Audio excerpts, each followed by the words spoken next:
Welcome in, everybody. A very hungry Ethan and Adam are tuning in here, having their num nums. Episode 2 of the rebranded Air Raid podcast. This week, deep dive into college football. And Adam, I think you could speak from our prior branding. College football is probably one of our bigger things that we like to dive into. So we'll start off with you, Adam. What's been happening the last week? How you been living? Just another week of football going by.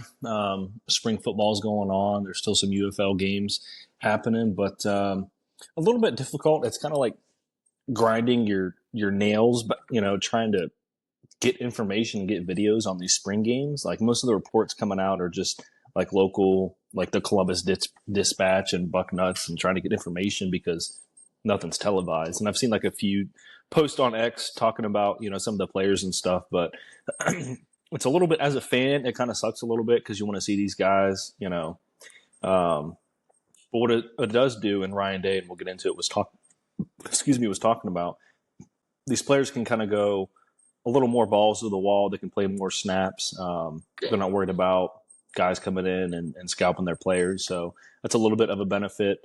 But yeah, just another week. I totally agree about college football being I think one of our bigger bread and butters. In the NFL, you can only talk about so much, but we can sit here, all three of us, and just talk an hour and a half about the MAC. Watching it on a Tuesday night.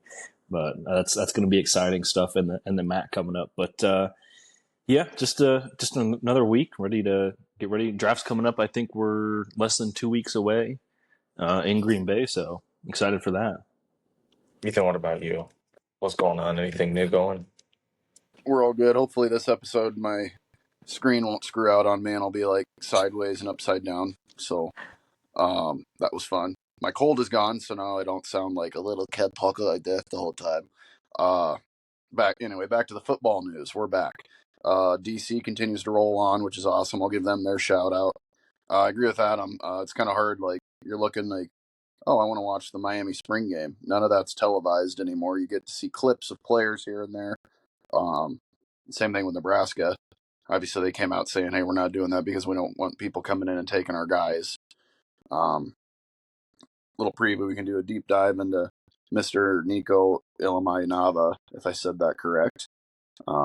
Get some juicy tidbits on that. Adam, I brought this up. Oh. Old Lincoln Kineholz from Pierce, South Dakota. He's pushing for the starting job at Ohio State. So, thoughts if he doesn't win the job, do you think it'd be a good thing for him to transfer, seeing as how, hey, you can look like the guy at Ohio State? He probably would. Either, I mean, we'll get into a super deep dive, but super quick, he probably would transfer. I think he's a redshirt. Actually, I think sophomore. He's a redshirt sophomore. Yeah, because he played in that Missouri game last year. And he's got Julian Sand, and then he's got Tavian St. Clair. So one of these guys is bound to transfer, and they're going to have great success at some other college. It's just Ryan Day can recruit, and everyone wants to play for Ohio State.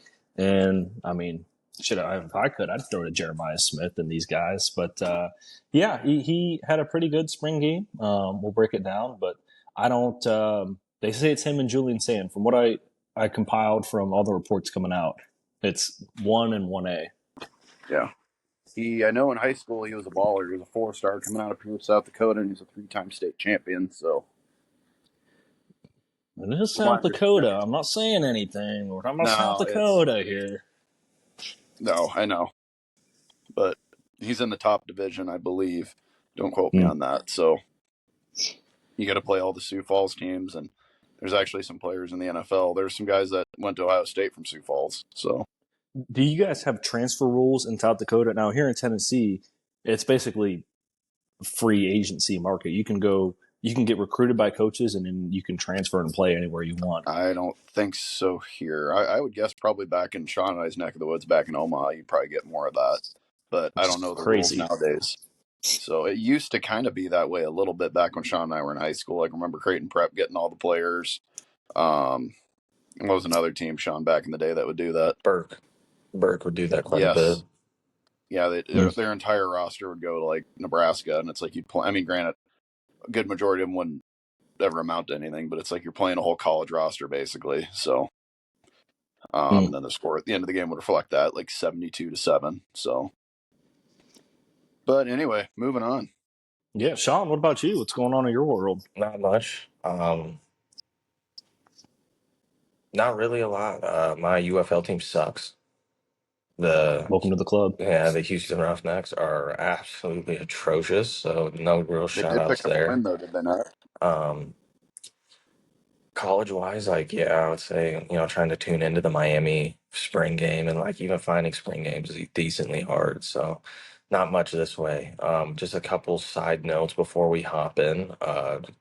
Kyron Lacey did pass away, boys. I think we saw that tragically. Yep.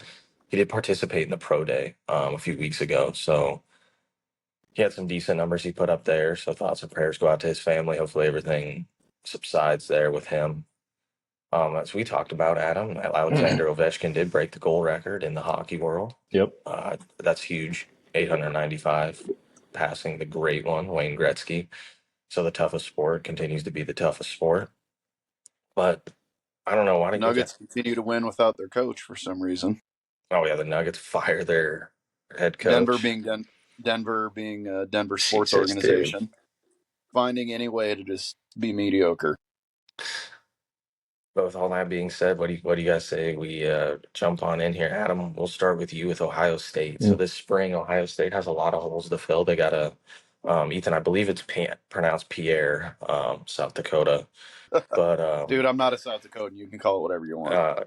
they have a decent hole at quarterback coming in, and that's a strong position Ohio State's had the last couple of seasons. I mean, you think of names like Justin Fields, Dwayne Haskins, old 12 gauge. That's already been a decade ago. But Yeah, guys like that crazy. end up in the NFL. Will Howard now, that just won a national championship. It's going to be a decent. I think Julian Sayin is going to be the guy. Seeing clips, but I'll let you take it away on Ohio State.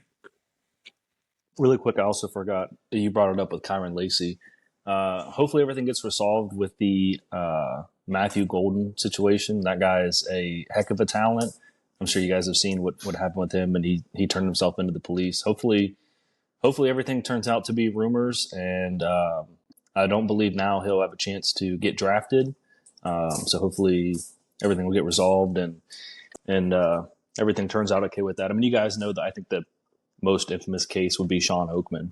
I mean, that guy was probably going to be a top 10 pick, and he just had his entire career, gone. So hopefully for his sake, everything, is just a lie and everything turns out good. But yeah, speaking of quarterbacks, in the spring game, all three quarterbacks played. You talked about Julian Sayin, you talked about Lincoln Keenholz, and then we talked about Tavian St. Clair.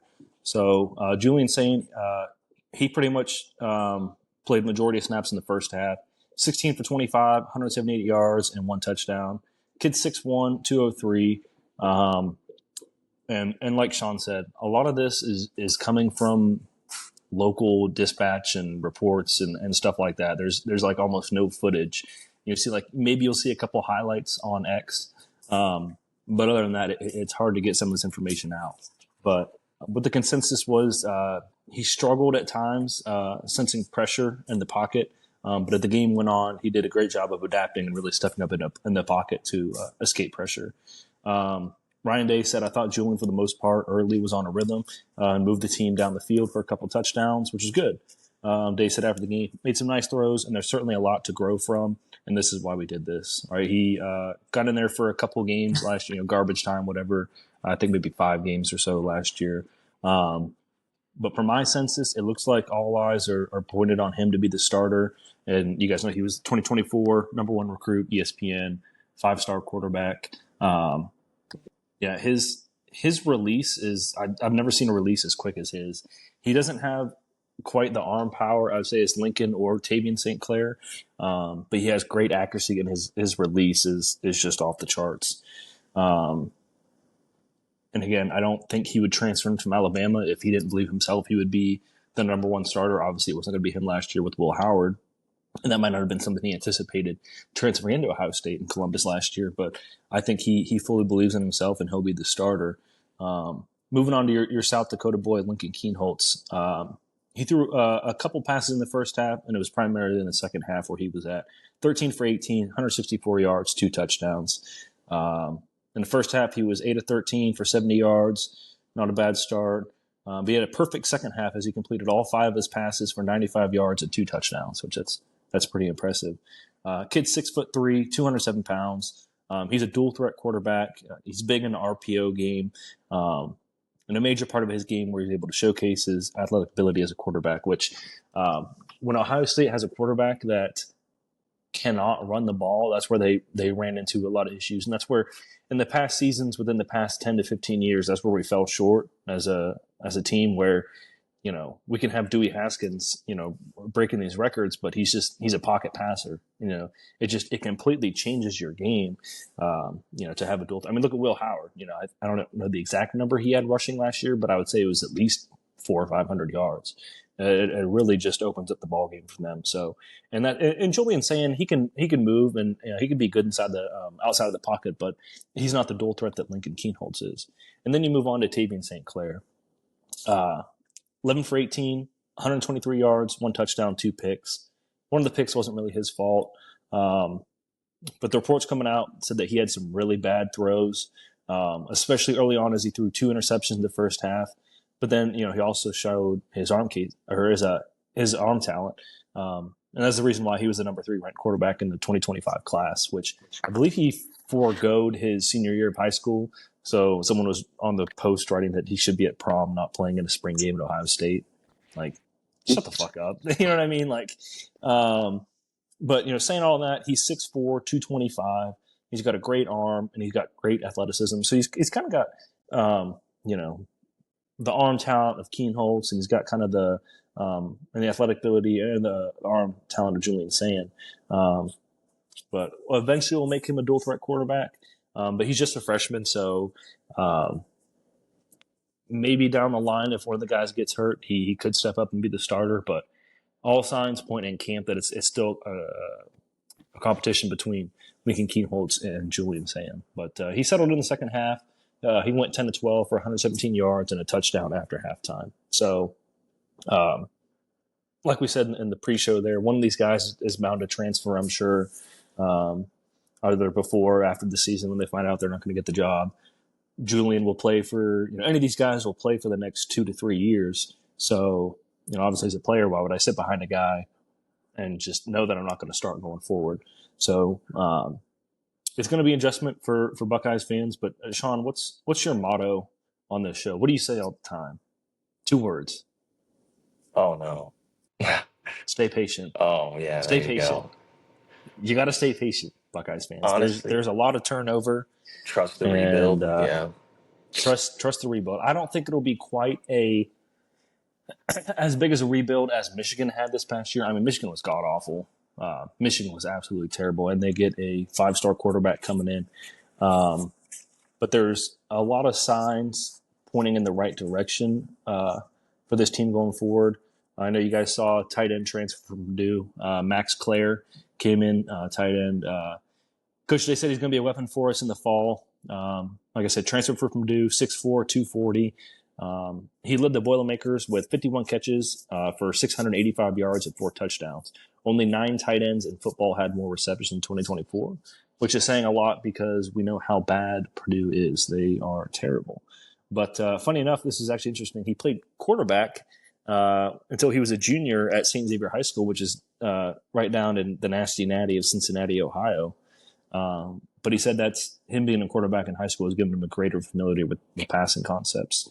So Ohio State has never really utilized tight ends a lot in their offense and more just blocking.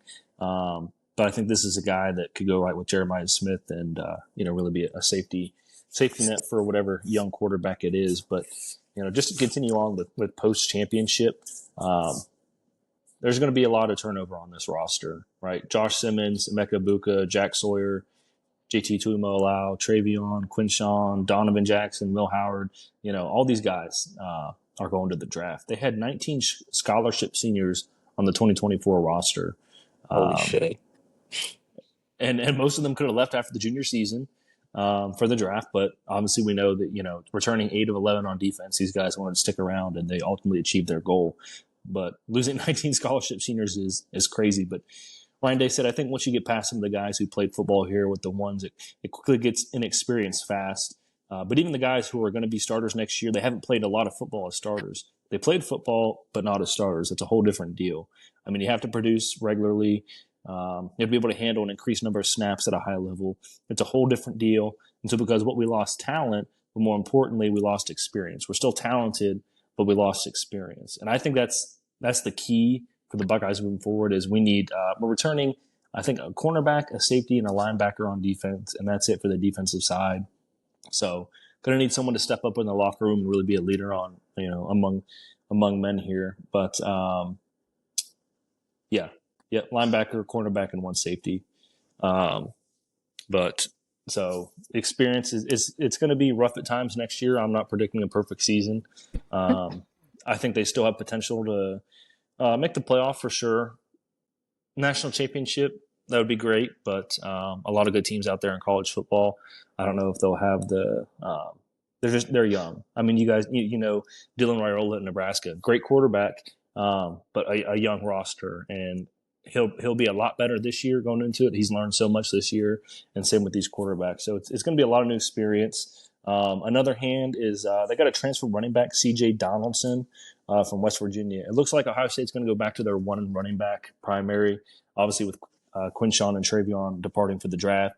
But this kid, he's 6'2", was 238. He's dropped 18 pounds since he arrived in Columbus, which is crazy. Now he's 6'2", 220. Had a little over 700 yards last year and 2 touchdowns. Or, 11 touchdowns. So you get an experienced tight end, experienced running back, experienced receiver. I mean, you should be setting up whatever quarterback you put in that system for success. And then last thing, just to hit on, I thought it was funny. They, I don't know if you guys saw it at the White House. They had the championship ceremony there. So Travion was on stage with Cody Simon and Vice President Vance. They were on there. And he went to JD went to go pick up the trophy. And I don't know why they had it sitting on some stupid pedestal, but he dropped it and almost hit the ground. And I didn't even know J.D. Vance was a graduate of Ohio State. That's kind of a cool moment for him. But It's good to see the boys back in the White House. We got some common sense back. We're here to ruffle some feathers on the show. I know, Ethan, you're a diehard liberal, but definitely. Other than that, man, experience is going to be the big thing moving forward. Just getting some reps. Those easy cupcake games at the start of the year will be good for us to get settled in. The starters will probably play the whole game, just get some reps in for the guys. And then, actually, a matter of fact, I think last time I checked the schedule, I think we got Texas at home for the first game of the season. So just take everything I said and just throw it out the window. That means absolutely nothing now. And Texas at home. So that'll be interesting. Yeah, I think, but the thing with Ohio State is, and I sent it in the group chat, is that cartoon of what sports take would you do this, and all those people you would defend. I'd say Ohio State since the year 2000 is the most consistent team. They are consistently always good. They're always consistently in a postseason talk, whether it's the BCS era, minus it was 2 years they were ineligible or 1 year they were ineligible. They went undefeated. 1 year, yeah. And they went undefeated. Yeah. So it's they would have been in the post. They would have been in the national championship discussion anyway the year they went undefeated. Yep. So with Ohio State, I think that since these 25 years, this quarter of a century, they're the most consistent team in college football. Where even on a down year, their down years they would go to the Rose Bowl and beat up on Oregon.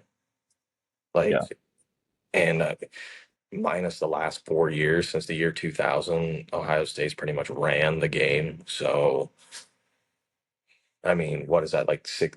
I think Ohio State will be fine. I don't think there'll be any issues there because even like I said, that year that they were banned from postseason play, it was kind of who's going to stay around, and because I think it was kind of like Penn State where they allowed people to transfer and there was going to be no because that was back when there was rules in college football to how you can and can't transfer and whatnot. And everybody stayed. So I think they'll be just fine. Obviously, they'll probably, the first game against Texas, the good thing about Texas is they're also got a hole at quarterback because Arch Manning, as much as you would think you'd do well, it could be on the flip side of the coin where he comes out and busts up. So I don't know. I think that's a good opening game for Ohio State. And I think this spring there's a lot of guys really showing out. Now, I want to ask you, Adam, do you think Jeremiah Smith transfers at any point out of Ohio State? No, I don't think so. I think he's got a great wide receiver coach there in Brian Hartline. Mhm. You see the talent that he's produced.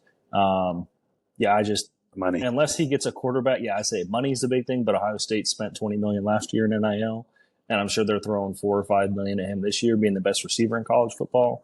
Oh yeah. Unless he would transfer somewhere his junior year, I don't see it happening. I think he's pretty Reason why I safe in ask, let's Columbus. say they come out, quarterback plays in the greatest, let's say he's not getting the targets. But for me personally, I don't see that happening. But Mhm. I mean, God would only one would hope he'd just go back home. But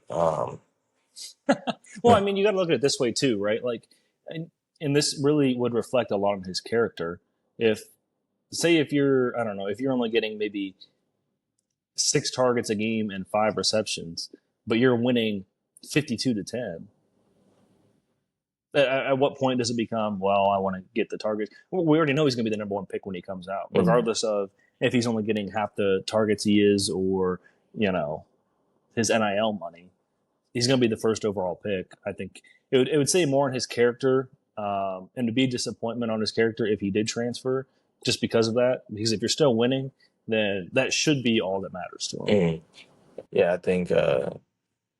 Well, I mean, he was the best wide receiver in the country last year. I mean, Oh yeah, say what would have you been the first pick this year. say what you want about what Williams out at Alabama. I mean, what he Mm, did. I mean, yeah, he was 17 years old. That's remarkable. But dude, what was going on up there in Columbus was insane. And then, I mean, look at what he did throughout the playoffs and to all of those oh, teams. So, yeah, I he's don't. already cemented himself as top 5. I Yeah, think probably in Ohio State history as a hmm receiver. yeah. So I think Ohio State will be fine. I know there's now you said that there's a lot of not being able to watch a spring game. I mean, for the Big Dude, Ten, it'd be on Fox, and yeah, uh, I know for Ethan, you'll be getting into Husker land here in a couple seconds, but dude, that's all people lived for in Nebraska. If it was middle of April in the spring game, like you'd be like, "What the hell's going on in Lincoln? Like, what you can't get into Lincoln today? Oh, it's the It Husker was front spring game." page news. Yeah, like, oh, it's the Husker spring game. So people would, I mean, granted, yeah, there's nothing else to do sports wise in Nebraska. That's what they have is Husker football because there's no professional sports teams, much like Ohio, where you have a lot of, you have the mm, Browns, the Bengals, the Cavaliers. You have other colleges in Ohio. In Nebraska, that's it. yeah. So people would travel from Western Nebraska all the way out to the spring game. And I think that, you know, I found the same thing you did where it was just so hard to find stuff where it'd be like a news article here or there and it'd be like a 5 minute clip and you could just tell it was like it basically looked like a closed practice. And I'm like, Yeah. man, what the hell has happened? Because I used to be, I mean, I get the whole uh, poaching players, which we'll get into once we get into Nico's stuff. But with that being said, Adam, you have anything else on Ohio State? Uh, no, I think we covered everything pretty good. Um, Ryan Day said he wishes the NCAA would let him have like 5 more weeks to practice for these young guys. But no, other than that, eager to hear what Ethan has to say in the Huskers returning back. They're running the option again. Breaking news on the show. Yeah, we'll keep it in the Big No, Ten. We'll keep it in the Dana Big Ten. Holgerson's. Yeah, Dana Holgerson's their O coordinator officially. He comes from air raid system. You could see it last year when he took over, especially in the bowl game. He got more time to practice. Like Royola just looked more free with the ball. Um, he would actually get out and run a little bit. Adam, though, I'll say this one more thing with Ohio State. I think those guys were lucky to have 3 quarterbacks who could start like anywhere in the country. Any 3 of those guys would go. Shit, if one of those guys would go to Miami, they'd probably be better than what they have right now. So, Carson Beck? What? dude, To guy get the hasn't full thrown a ball sleeve since tag. yeah, he gets down there, cheats on his mama, and then oh yeah, Gets his Lambo stolen. yeah. I love a meme I saw. It was like the U is back. No, with Nebraska though, the thing we run into, and Matt Rule kind of, at least in my world, because a lot of my social media is tailored to the teams I follow, things like that. So he came out with a thing saying, it's not going to be televised because we're not thinking about fans on this aspect. We're thinking about our team. We want to try to keep everybody here. I think I did send you guys something though with him. He put out a thing saying, and it was a response to the Nico Malinava drama, we can call it, of people want to transfer but they're not quite good enough to play here. We work with them, get them, hey, we might send them down to a group of 5 or maybe a division 2, like, hey, I want to play, you're not good enough for here but I want to play. He works with them. So that's the kind of news I've seen. I know obviously like transfer portal news, they brought in Dane Keys, a receiver from Kentucky. From what I understand, he was fairly productive, but then again, Kentucky, it was Blake Vandegraff at quarterback last year, who apparently is no longer their quarterback and no longer even playing football. Um, no, getting receivers that was kind of a big thing with them last year because you'd see it. You'd have guys wide open. Sean, we saw it when we were watching that Illinois game. There'd be plays where people would be wide open on a nice big deep pass, and the ball would just hit them right in the hands, and it's like, well, that's a wasted play right there. So bringing in people like that, I know they moved Heinrich Harburg to tight end, which I think is a good position for him. He's tall, he's athletic. You can give him the ball in different ways. I'd kind of brought this up last year to Sean. They played him at quarterback, which, I mean, if it was like 25, 30 years ago when the option was still a thing, he would have been the perfect quarterback for that. But no, I felt like he's athletic enough to be on the field. So have somebody that they kind of roll through their rotation would be good. Defensively, their D coordinator left and went to Florida State, and they promoted I believe, their defensive backs coach. So they kept it in house, which I'm okay with. I know what Matt Rule's kind of doing kind of follows, in my opinion, and kind of everything I've seen. The motto Sean says, trust the process. You want your guys continuing what this example, what the previous coordinator or defensive coordinator did. We're bringing a guy in that's going to preach the exact same message. So I do like that. I know they've had some people transfer out. It's not really anything like, holy cow, we're losing that. Ivy's one of their running backs, I've heard, has had a really good spring and kind of pushing to be number one back this next year.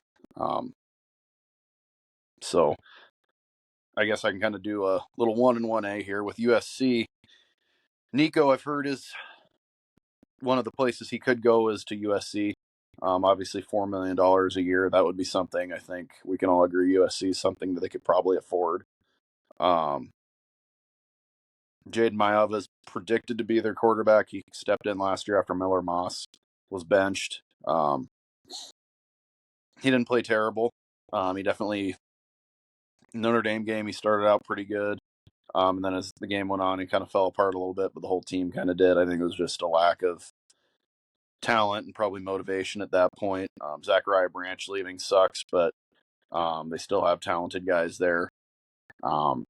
It's not like I think USC at receiver, I wouldn't say quite the level of Ohio State, but I think we can all agree they definitely always have, like, hey, they probably have like 2 guys that are going to be consistent. So they're going to have that. Defensively, they've brought in some people in the transfer portal again. They're kind of like Miami, where you might have some freshmen come in, but for the most part, a lot of their big time people are going to be your transfer portal players. So I wish I had, I wish I could give you guys the specifics like Adam had over here reading off his notes. That was awesome. I'm just kind of going off videos and stuff I've seen here in the last couple of days, doing a little bit of research. I told you guys in the pre-pod I didn't get time today to kind of do my deep dive that I wanted to. I was a little busy at work today, but no, that's kind of my 2 cents on that. If you guys have anything to add on either team, like I said, with Nico, I could see him going to USC. I believe he was because he's from California originally. I believe USC was a place that recruited him. The only thing with that would be would Lincoln Riley want to bring that in after you've basically had pretty much a full season's worth of work between half the end of the season or end of the season last year, bowl season, and then now spring ball. Working with Malinaba. So, what are you guys' thoughts on that? I'll go real quick, Sean, for you as your Nebraska somewhat of a fan. Really quick on April 26th for you Cornhusker fans out there, Nebraska is hosting the Husker games. So to kind of replace the spring football, they got a bunch of cool stuff going on. Soccer matchup against Wyoming, spring volleyball against Kansas, tours of Osborne Legacy Complex, food Oh, trucks, bowl games, 7-on-7 games, skill competitions, flag football. Only $10 a ticket. 8th grade and under get in for $1. So that's pretty cool that they're doing that to replace that. dude. And you, I mean, it's something, right? No, But and the then if you, Osborne fucking tour thing, everyone's gonna be in there like this is when they were. That's what they should go back to. See They'll have that should right go there? back That's to running football. the option. they'll Look at picture That's there, the Jack Nebraska Timmy. Frost. quarterbacks like You mid don't mid recognize what option that. pitch. You don't know what that position is. That's the fullback. Hey, you see that? That's Jack Frost, Sean. You see that on the wall? That's Jack Frost. But I mean, if you look at Nebraska's schedule, they have a very favorable schedule this year. First 3 games: Cincinnati, Akron, HCU, Huskies. I mean, that's so you go 3-0. You have Michigan at home. Not my I think you beloved probably Akron beat Zips. Michigan. I know that's your program. So 4-0, and then your next 4 is Michigan State, Maryland, Minnesota, Northwestern. I guess another easy 4. 8-0, rolling into Thing with USC, UCLA. I think maybe say you drop one to USC, you probably beat UCLA. You're looking at 9-1, and then Penn State, Iowa. So you probably lose to Penn State, and then You have who knows Iowa with at fucking Iowa. So home this year. It's teed up. Because this is what dude, I was if gonna it's they a had say. them home it's a last home year. game at Memorial Stadium, home game against Iowa. So this is So what. I think. Oh, go ahead. Oh, I was gonna say like this is the thing that this is Matt Rule's third year. His third year at Temple Mm-hmm. was a 10+ win season. His third year at Baylor, I think they won the Big 12. So this is the year for Matt Rule historically. Obviously we don't count the Consistency is the Panthers thing. because the Panther Yeah. he's just not an NFL coach. I don't hold that against him. I mean, look at Nick Saban. He went to the Dolphins and crapped down his leg. But also at that point, it's at the Dolphins. But this is the year that he could have a decently breakout year. Now that Big Ten schedule is going to be, I mean, it's the Big Ten. It's going to be tough. Michigan State's going to be tough. Michigan Yeah. State had a decent. They weren't great last year, but they had a Yeah. decent year. It was better than most. Did you said it was Michigan State, and then who? So there's Michigan State, Maryland, Minnesota, Northwestern, USC, UCLA, and then you get your bye, So and then the you're at Penn State, and then home against Iowa to finish the season. so honestly, the games that stand out there for me are Michigan State, um, UCLA, USC, Penn State, and then for whatever frickin' reason they're going to struggle against Minnesota. Don't know why. But the those are the games that stand out to me. I mean, even UCLA, because I think they go to the Rose Bowl and then they have USC and Yep. Lincoln. So Yep. those are, I mean, you can if you can win those games, those are your big time games. Because like Northwestern, I mean, I don't think they'll have any issue with Northwestern. That I mean, I mean, their non-conference play is pretty simple. I mean, they don't have. Is there any Yeah. Power Five in the It non-conference? it's Cincinnati, Akron, and then Oh yeah, HCU. so I don't know who the fuck Cincinnati's your only Power HCU Five, and Cincinnati is cheeks. doo doo. Yeah, so Big 12. I mean, I think best case they probably finish 10-2 on the season. Worst mm, case 9-3. Either one of those probably gets you in the Big Ten. I mean, if you beat, if you look at their resume and say they beat Michigan, USC, Penn State, how could you keep them out? mhm. They would be one of the best 12 teams in college football.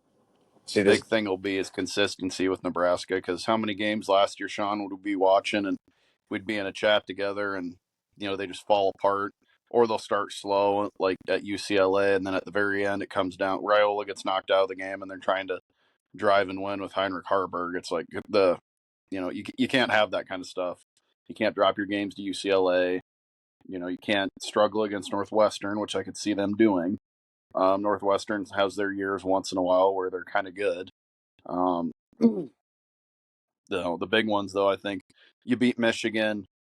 I think if you go 1-for-1, if you get one of those games in their last 2 weeks, I think that'll help. For some reason, Iowa was their kryptonite last year. They played them tough, but then again, the consistency. You can't. They'll have a drive where they go down and get a touchdown or a field goal, but then they can't, follow that up in another drive or two, and then defensively they seem to fall apart. So I think that's kind of trying to knock off the rest of the Scott Frost days. Still, I know Sean, what did you call them? The Husker faithful. Oh, They're going to lose. Yeah. see, this is the but Need this to go out. Need to go out there and run that option again. this is the thing. Like they get 10 wins this year. I mean, that's huge. That's big time. I It know helps with recruiting. it doesn't mean as much anymore because 10 wins would get you to a decent bowl game. Now you're still going to go to the Pop Tart Bowl and play like Akron. But in terms of Nebraska, where they haven't been to a bowl game, last year it'd been almost 7 years since they went to a bowl game, and then they win the bowl game. That's big for them. Let's say you get 10 wins and you win your bowl game. Like that steady climb. Again, trust the rebuild. You have a guy that's in there rebuilding the program. You're finally at 10 wins again. I mean, that 10 wins means there's 12 games. That means out of the 12 games that over that stretch, only 2 weeks were you sad. Even if they and that's the problem with Nebraska. They fired Bo Pelini. Bo Pelini went to I think he went to two Big 12 championships and a Big 10 championship. Fires Bo Pelini because he's not getting it They were done. constantly good. He's not getting it done. Oh, and he pissed off the fans. Said fuck the fans. He got caught on tape saying like I don't care what they think or something like that. And then all the old people got upset. Prior to that, they fired Frank Solich. 10 win after like a 9-3 season. Like that's just heinous. Where there's teams out there. I mean, being a Miami Hurricanes fan, like 9-3 would just be a blessing some seasons in the mid 2010s when they were going 7-5, 7-6, and losing to frickin' Tulane and the famous Idaho Bowl. So I don't. That's where it's like if they get even at like they go 9-3, get to your bowl game. Your bowl game pushes you over the top for that 10th win. I think that's huge for Nebraska and as you said, that program, um, Program. the UNC status statement. But yeah, I think this spring Nebraska, the not having it on TV and that's whatever, but not having an actual spring game, Ethan, I could only imagine what's going on. How I'm all those surprised old the United heads. States hasn't started like getting sucked into the middle where Oh, the Nebraska once was. oh, dude. I'll give my prediction. Anyway, I'm going to flip it here. I'm going to give my prediction for Nebraska. I think they are on an upward climb. Rule, I know when he got there was like, hey, we need to fix the NIL. And they've definitely started paying more. Raiola's making a good amount of money. Some of the guys they brought in, I know, are making a good amount of money. They, if you have, you go 9-3, 10-2 this year, that's going to help you with not only your freshmen coming in, it's going to help you with your transfer portal. The big thing, Sean, that I've seen is they're starting to pull a lot of the talent from in-state back again, because how many, big name guys that they have that left the state of Nebraska? Your Noah Fant, guys like that. There's some receivers at Kansas State. It's like, why are we having guys from Omaha and Lincoln not wanting to come to the school? Literally, what, an hour away, 20 minutes away? So, obviously, they don't have the same problem Miami does, where like the entire country, all the big name players come from their backyard. But I've heard that's kind of changing a little bit. There, obviously, you want to bring in your local talent first because you don't want to lose that, because that's kind of embarrassing. But no, I'll give them. Yeah, I think 9-3, 10-2, that range, and then I think the goal for them should be more competitive in the Big Ten and make a bigger bowl game than they did last year. I think the big thing for them is making a playoff push. I'm just looking at the bracket here from this past year. All teams that made it into the playoffs had at least 10 wins. So they might have to crack 10 wins to get in there. But, like we said, looking at their schedule, And what we know from the committee is you can lose early. It's okay to lose early. You just can't lose late. So, say if they drop one to Michigan early and then drop another to Penn State, but you still get 10 wins, you still have an outside chance to get in. But that'll be the big thing is, getting hot at the right moment. And I think, it's the, it's not the Power Five, the Power Four, it's just the Big Two now. And I don't know if they would crack it getting just 9 wins because it's the downside to your competition. Preseason rankings, your only 2 ranked opponents are Michigan and Penn State. Michigan State, like you said, Sean, is a very good team this year. I think they'll probably creep their way into the top 25. So maybe there's 3 potential top 25 wins, but as long as Aiden Childs isn't crashing out on the sideline again. That guy, when he's healthy, he can be a very good quarterback. I think he has the potential to be a top 5 quarterback in the Big Ten. I think the potential is there for him, but they didn't have a good season last year. Who knows what Michigan is going to be this year with their 5-star quarterback? But everything's there in place for Nebraska to run the table, and they're in the same side of I can't remember. Did the Big Ten get rid of their divisions last year? There is none. It's just all one big clump of people. It's just one big clump of shit. They probably don't have especially since they don't play Ohio State or Oregon or Washington, they probably don't have a realistic chance of making the Big Ten championship. They'd probably have to go undefeated and then beat Penn State, right, to knock them out of the top spot. But, we saw it last year with, championship winner and loser getting in. SMU got in and Clemson got in. So I don't know. Everything's on the table for them. Everything's there for, set up for them to have success. Yeah, I think it'll be, it's the 3rd year for Matt Rule. So hopefully, fingers crossed, they can figure something out. Well, now we're on to me. We'll head on down to South Beach and the Miami Hurricanes because last year was a huge year for Miami. Not only did they have Cam Ward, but they were winning again. Referees involved or not. I mean, the Cal game I went to the Cal game. What a comeback. Maybe a little referee Aiden's in there. Who knows? Maybe that's how it feels to be a Chiefs fan or an old Patriots fan. So it was pretty cool for that little bit of time. Good to have it on our side once in a while. Oh, yeah. But with Miami coming out of spring, there's a lot of question marks all over the field. Wide receiver, they're big with Isaiah Horton leaving and going to Alabama, where Kellen DeBoer said he wanted to be challenged. That's why he came here, kind of taking a shot at Miami. It's like, all right, buddy, lost 3 games for the first time in Alabama in fucking 10 years, but okay, Kellen. And then get spanked by Michigan in the national championship. But there's a bunch of holes there, wide receiver. They have a true freshman coming in. Malachi, they kept calling him Miami Mally. So he kind of exploded on the scene this spring. He was an early enrollee, which was huge to be able to get into the offense, which I'm a huge fan of. If you're able to get to your program early and you're able to get into your system and start adapting to the college game, because spring ball's the time to do it. You're not playing against anybody but your own teammates, and it's more that one-on-one time. The biggest thing too is that transitioning from college or high school football to college football. You go from high school to college, where in high school it was kind of a hobby, to college it's your job. Because there's multiple sport athletes out there, sure, but even then they kind of have their primary sport. And in college nowadays, you're going to kind of see that shying away from the multi-sport, I think, with the NIL and all that transfer portaling. But him being able to get up there, transition into that game, start getting in the weight room, start figuring out how to be a college athlete. So now he has to go to figuring out now. It's like, oh, wow, I have to get myself out of bed to go to class in the morning and go to meetings. I think that's huge for him, and I think he's adapted really well. There is a couple video clips of him is a good thing, but also very concerning because there's not a defender in sight when he's running the route. So on the offensive side of things, it's like, wow, that's great. He's absolutely torching shit, the Miami defense. Um, Nice so to see they picked up where they left off. yeah, so Miami Mally, I think, is going to be kind of the coin term for him, hopefully, and he's going to be a solid piece in that rotation.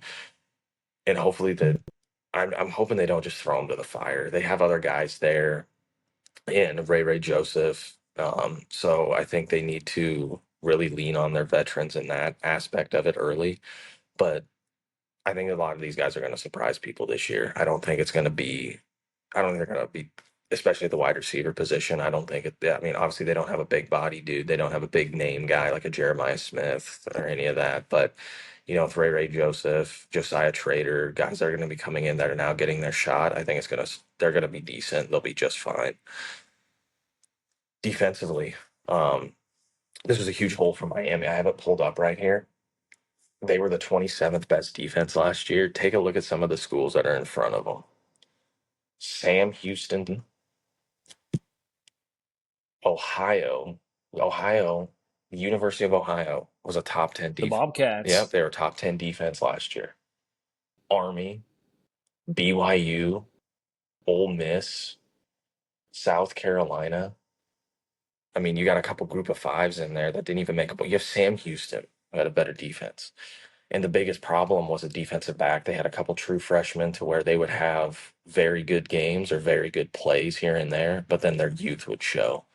And I think that's where a lot of reports coming out of Miami is that youth is starting to mature.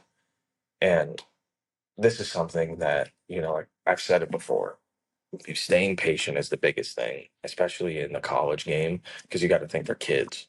They're 18, 19, 20, some of them are teenagers. So in that transition from, you're just, and some of them are just thrown into it. Kind of like, hey, you got to go play. The guy's hurt. So now you're going from just standing around on the sideline every day to, wow, now I actually have to like pay attention in meetings and I actually have to like mentally prepare to go to this game. I'm not just running down on kickoff. My biggest stressor in the game was how many times we're going to score a touchdown because I have to run down on kickoff. That's all I have to do. Now it turns into I have to actually identify a receiver. I have to be able to identify plays pre-snap. I have to do all this stuff. And in high school, I didn't have to do that because, again, like I said, in high school football, it's more like a hobby because you can play multiple sports and it's encouraged. Now it's your job to do all of this. Otherwise, you're not going to play because there's $1 million coaches on the line, jobs on the line. There's TV deals on the line, things like that. So defensively, their new defensive coordinator, Corey Heatherman, has really been implementing that. Everybody's responded well from what I've seen. Popo Aguirre, even though his name is, I already know the second you start sucking, your name's going to be poo poo. Um, has been really well in the linebacker position in the spring game. The defense won, which is a good thing. I know the old adage of it was a bad practice if the offense lost, but um, to me, if the How defense many won, times did we hear that? oh yeah, today was a terrible practice. Defense was just smoking the offense, but to me, that's a good sign that the defense won. They forced three turnovers. I think it was a fumble and two interceptions, and then they had a goal line stand, which was huge. They went to the way they split their spring game out was open field where they wouldn't like go full tackle, and then they went inside the red zone where it was full contact. And Miami, this was very decently concerning for me offensively. Maybe it was planned that way to see give the defense a look and a goal line stand, like sense, and then to see the offense. I don't know if it was set up for it. I don't know. Regardless, Miami ran the ball four straight downs in on the goal line, and the defense stuffed them all four downs. So, and the leader of that was Popo Aguirre. So I think that's going to be a good thing for them. The biggest thing for me is their defensive backs. They're so susceptible to the big play last year. Like I said, every clip you see of old Miami Mally, there is not a defensive back in frame, which, like, the first highlight I saw of him, I was like, that's cool. Where's the defense? So that's going to be a big thing for them. Hopefully they can turn it around. Like I said, new defensive coordinator, Corey Heatherman says that they're in a really good place. So hopefully, hopefully they are. Running back offensively, running back wise, they have a decent running back room. They'll be just fine there. But the hot button topic is quarterback. Carson Beck's going to be the starter. That's been stated already. He's going to be the day one starter there, which I think you have to go with the veteran presence. I honestly think Carson Beck is a decent quarterback. So last year, diving through everything with Georgia. Last year, there was one school that stood alone at the top. It led everybody in wide receiver drops, and that was Georgia. Wide receiver drops lead to a lot of different things as a quarterback. Now I'm gonna think a lot of those interceptions are probably I don't want to throw to you anymore because all you do is drop the freaking ball. So now I'm gonna force it to someone that I know can catch the ball. That's on film. They start catering to that. Carson Beck starts throwing the ball to the other team. So I think Carson Beck is because the year prior to that, Carson Beck was good. He was fine. He was really good. Heisman candidate going into last year because of that. So I think Carson Beck, if he can get healthy, will be just fine. The other two quarterbacks they have, true freshman Nickel. I mean, he played well in the spring. They said obviously he was just making freshman mistakes, which bound to happen. If I'm Miami, I'm no rush to play him. That's your future right there.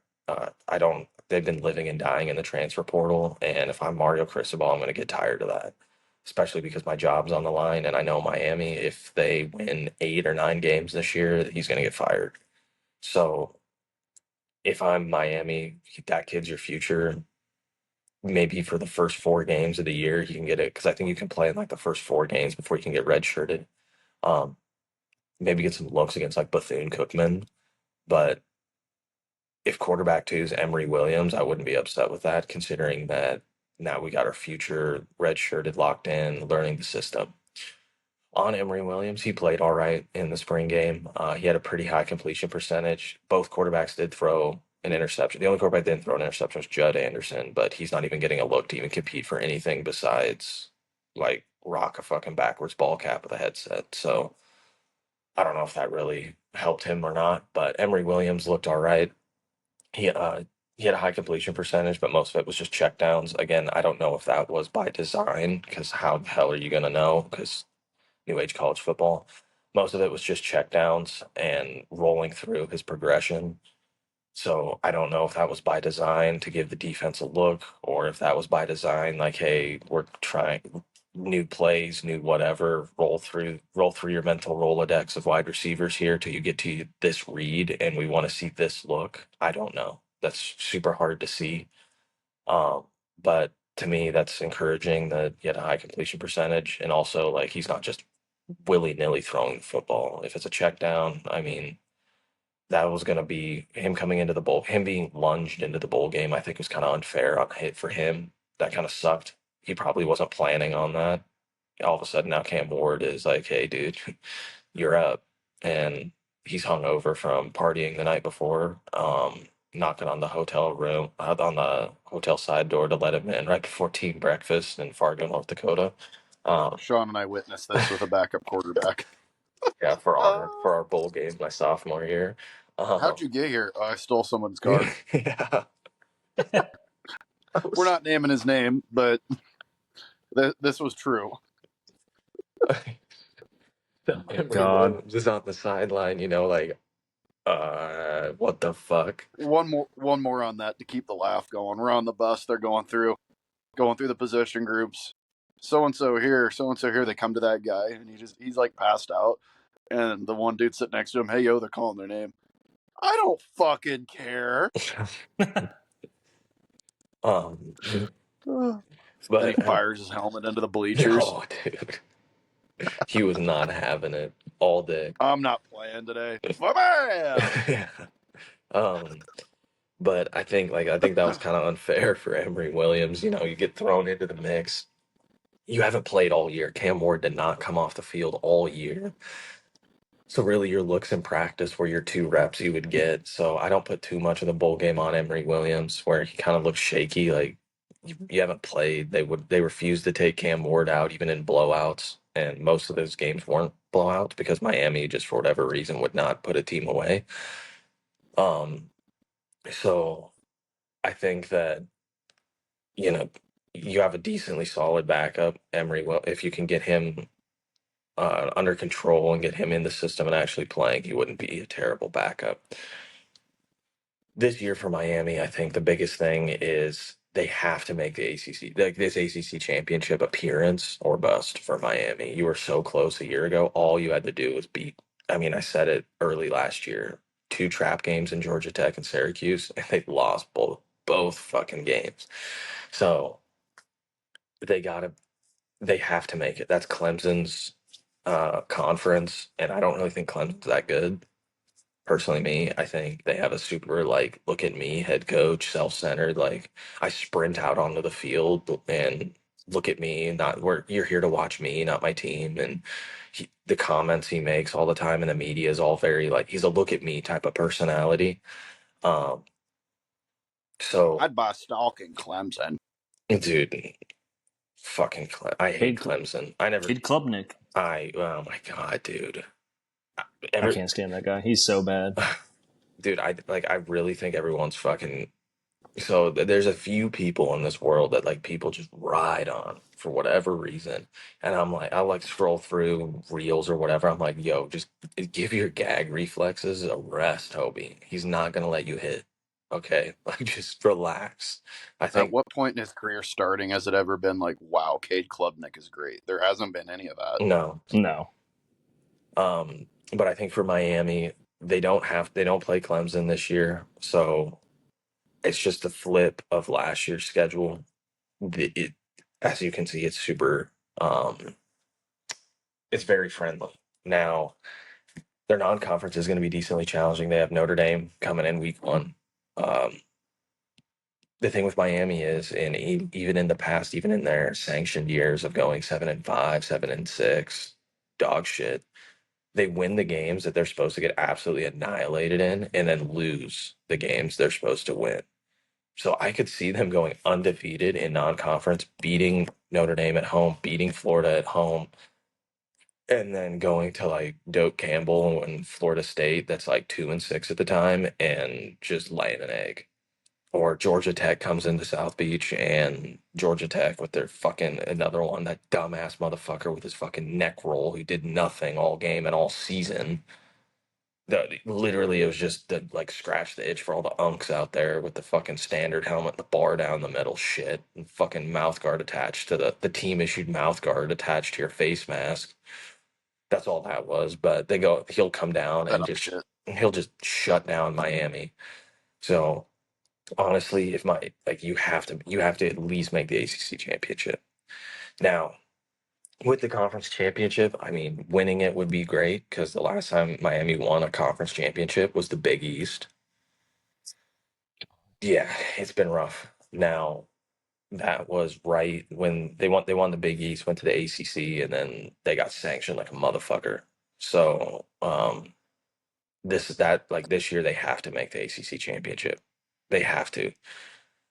Last year, I don't think even if they would have made the playoff, I think they would have got spanked. It's Miami. They would have went to Notre Dame, and Notre Dame would have absolutely destroyed them because that's just how the universe would have worked for Miami. I would have sat down to watch that game, and it would have been 50-0. Riley Leonard would have looked like fucking prime Peyton Manning and prime Michael Vick all in one.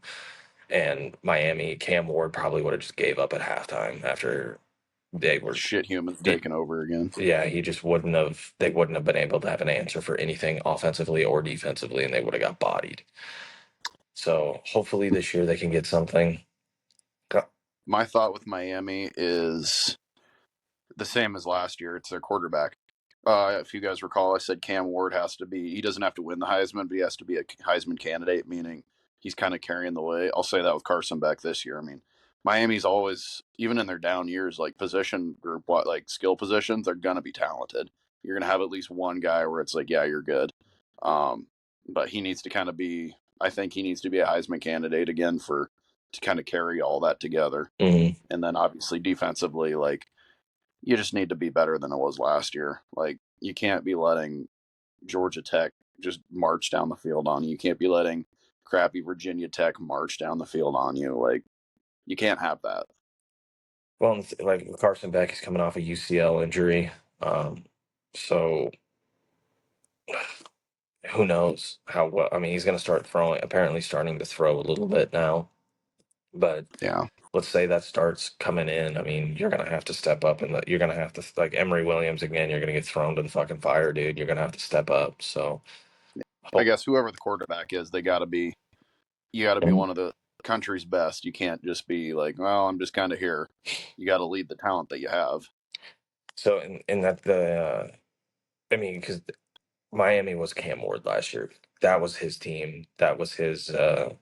Whenever he was on the field, it was all eyes on him for good reason. I mean, he was a Heisman candidate, and he now is like the passing. He holds all the single season passing records for Miami. He threw like 36 touchdowns. Um, which in any other year that doesn't have a social media pop star sitting in the cup chair, he probably would have won the Heisman. But um, yeah, like that. Uh, I think that yeah, I do agree that like Carson Beck has to be Miami. Like when he steps on the field, like all right, like what are we gonna see this Hold on, drive? I wasn't sitting in the chair, sitting in the car outside the party. Yeah, fucking waiting for his girl to come out.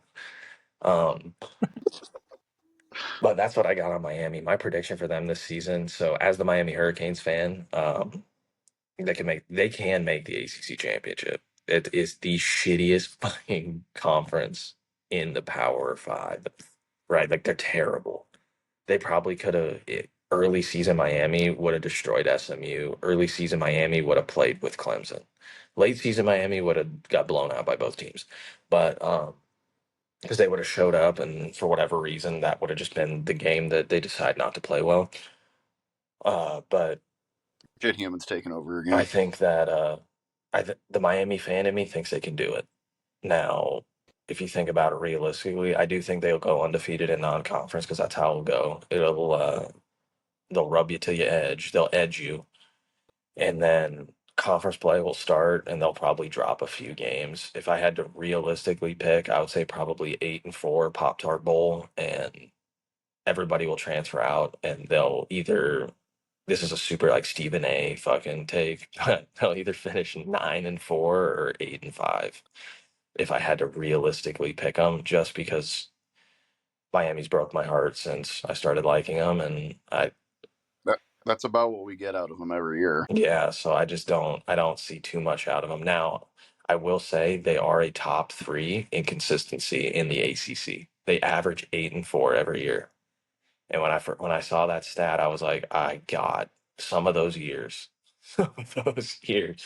I'm just sitting there like, wow, Har- old Pro Player Stadium before Hard Rock that got renovated. And there was like three people in the stands, and it was the parents, and they're sitting there just struggling with an 0-8 Virginia. Like, my last bit on Miami.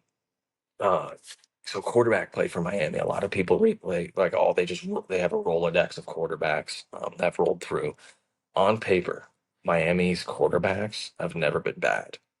Never. I mean, even in the early 2000s, with yeah, Brock Berlin, a couple of those years, he had like 16 touchdowns, 13 picks, but that was kind of the style of football at that point. Like if you were throwing 15 plus touchdowns, you were probably throwing somewhere like 8 to 10-ish picks. If you look back through a lot of the stats, even in the NFL, they're like, man, I mean, look at John Elway, Hall of Fame career, 17 touchdowns, 15 picks. Nowadays, I'd be like, yeah, dude, you're done. Get the fuck out of here. So rolling through between like obviously Ken Dorsey was really good. Then you have Brock Berlin, Kyle Wright was decent.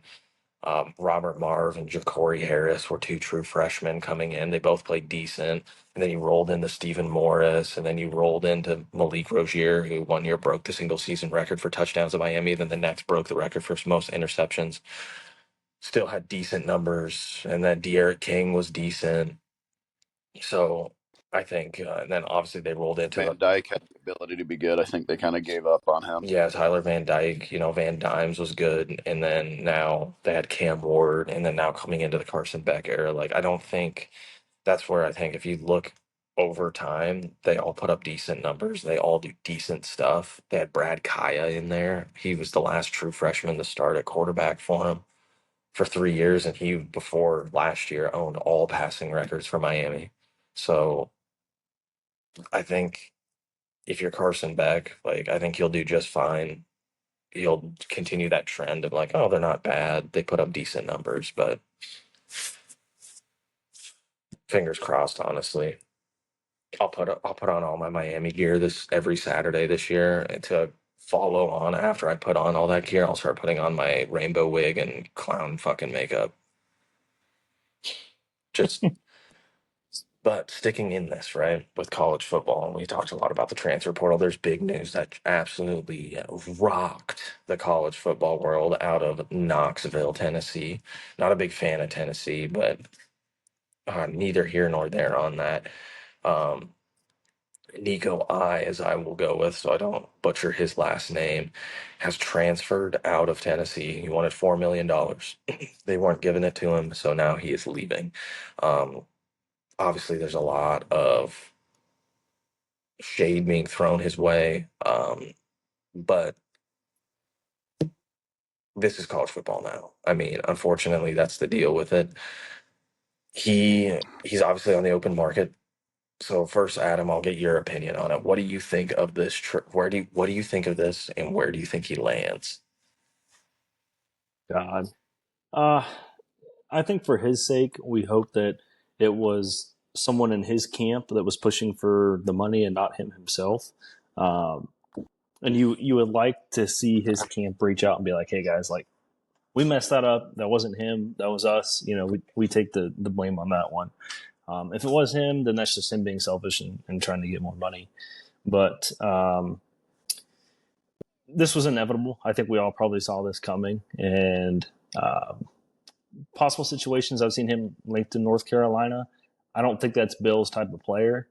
I don't think he would have a quarterback in that system. And for what I've seen from their posts on TikTok, they like their quarterbacks they have. So I don't think they're going there. Ethan, you said USC is a good landing spot. I would agree that's probably good. And he's not going to drop down to like a group of five school. He's going to stay in probably one of the big twos. Um, uh, Someone said he'd go to Oregon. I mean, that makes zero sense. Dan Lanning was the one who threw up the flag that he was out here asking for more money. So I don't know why he would go to Oregon. Um, but there's a number of Big Ten teams. There's a number of SEC teams that could use a good quarterback or a better quarterback than what they already have, and I'm sure they would pay him, maybe $2 million, something like that in NIL. But to think that he would, not go to a big school, I think is kind of ridiculous. And like I said, I hope for his sake, it was just someone in his camp and his agents that were pushing for this money, and it wasn't him himself. I do like what Josh Heupel did and was like, all right, we're not putting up with this shit. All right, you can the door's right there, and I think that's the mentality to have. And he's an okay quarterback. He's not 42-17 in Columbus. I mean, that's all you need to know right there. But no, I think he'll get money elsewhere. I don't think it'll be upwards of $4 million. I don't think it'll be with Bill in North Carolina. Maybe USC, maybe a lackluster team like a Purdue or a Northwestern or something like that that desperately needs some good quarterback play. Somewhere in the Big 12, maybe. Yeah, yeah. Ethan, what's your take on old Nico? I'll start out with Josh Heupel. He is actually from my neck of the woods, Aberdeen, South Dakota. Actually, my implant neck of the woods. I'm not actually originally from here. I don't go oot and a boot. Anyway, I like the stance they took on that. Obviously, 10 years ago, that's just the hardcore. It was very much like my way or the highway. Now it's the opposite, where you let anywhere from an 18 to a 23-year-old, well, 25, 26-year-old, with the way college football is nowadays, kind of run the show. I liked how it was very much like, no, this is our way.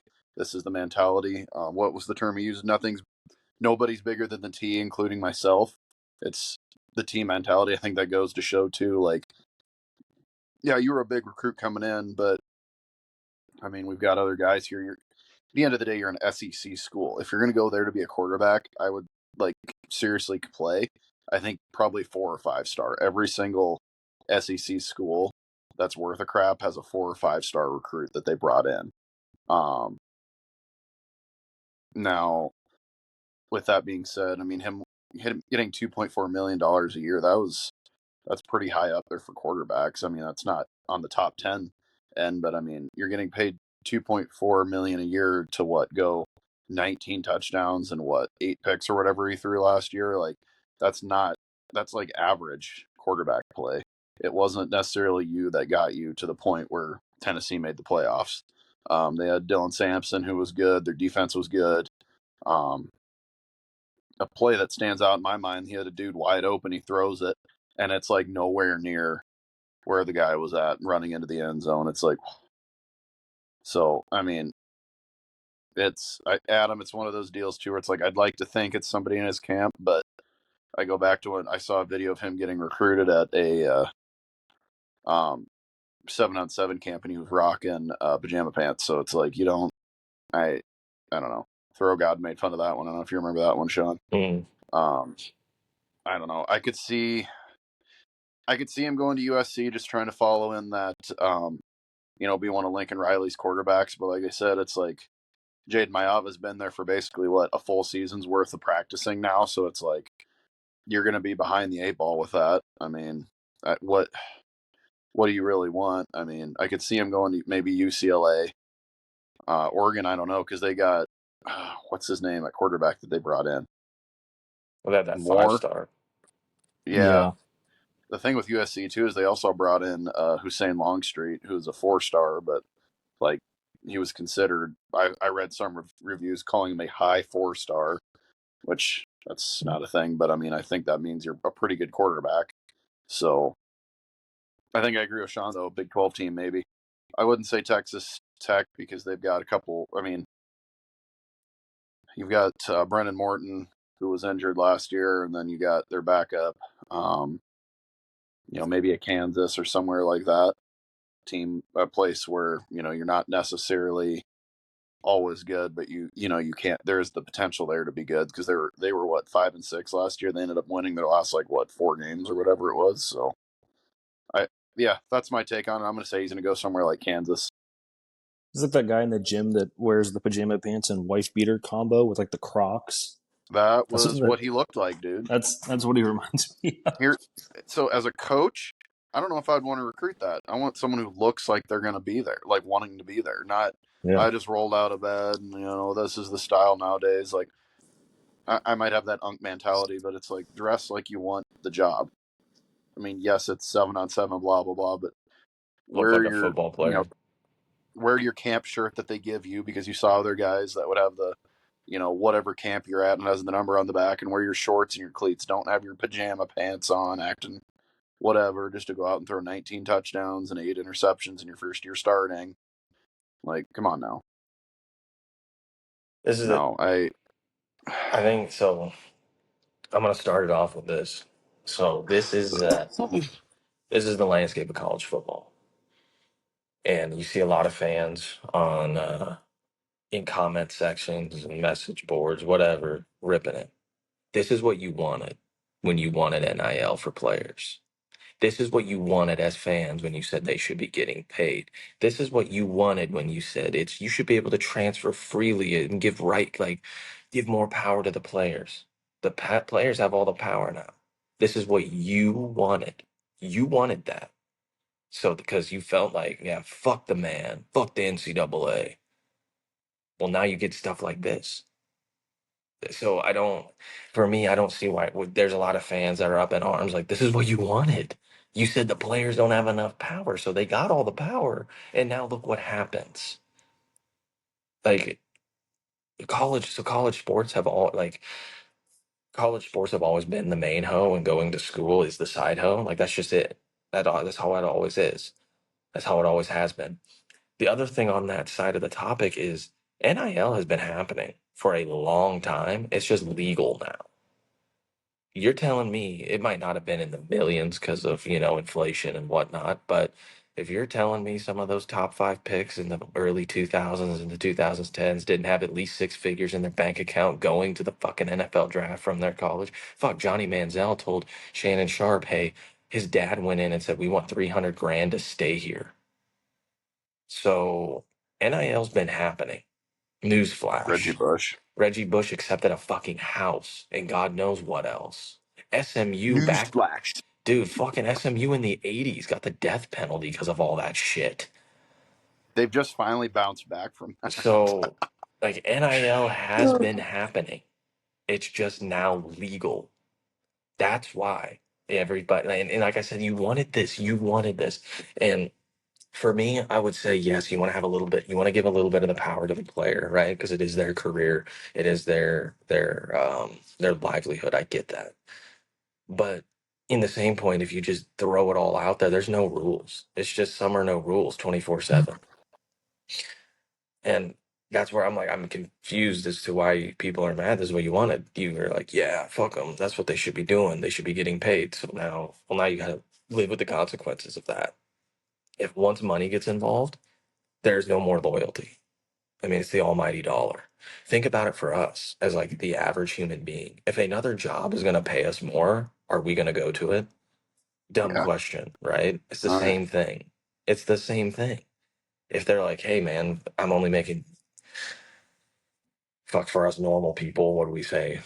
Hey, I'm making fucking 80 grand here, but this other job's going to pay me 125 grand. Shit, I don't know what you're talking 80 grand, Uh, boy. If someone gave me that, I'd be out. Like, well, let me, like, I would, hmm. Even if I had to move halfway across the fucking country, I'd be like, "Dude, fucking give me that, dude." You're gonna So pay me 120 grand to go plunge toilets? yeah, Okay. like I don't. So that's where I'm like, I understand, right? Um, I'm torn with it because it's like, come on, dude, you signed a letter of intent, but this is where those colleges, this is where you can kind of fight back against that. That letter of intent, no more is it a letter of intent; it's a contract. You will be here at least 2 years. You sign this, you will be here for 2 years. There is no, if you back out, that means we own your right. Like an NFL team, we have the rights to you. We own you until that contract is out. You hear it all the time, like, oh, they traded the rights of whoever to whoever. In hockey, they sold the rights of Nico Rantanen to the fucking to the Canes. That's what they need to start doing to where it's like, hey, we now have you are signing, you're not signing a letter of intent, you're signing a contract. So that way the money we're giving you is here and you are here for 2 years, regardless of what happens. It's no different than in the NFL because it's the other thing little Nico doesn't understand. But if you go to the NFL and your contract negotiations fall apart, you're just unemployed. There's no transfer portal. Yeah.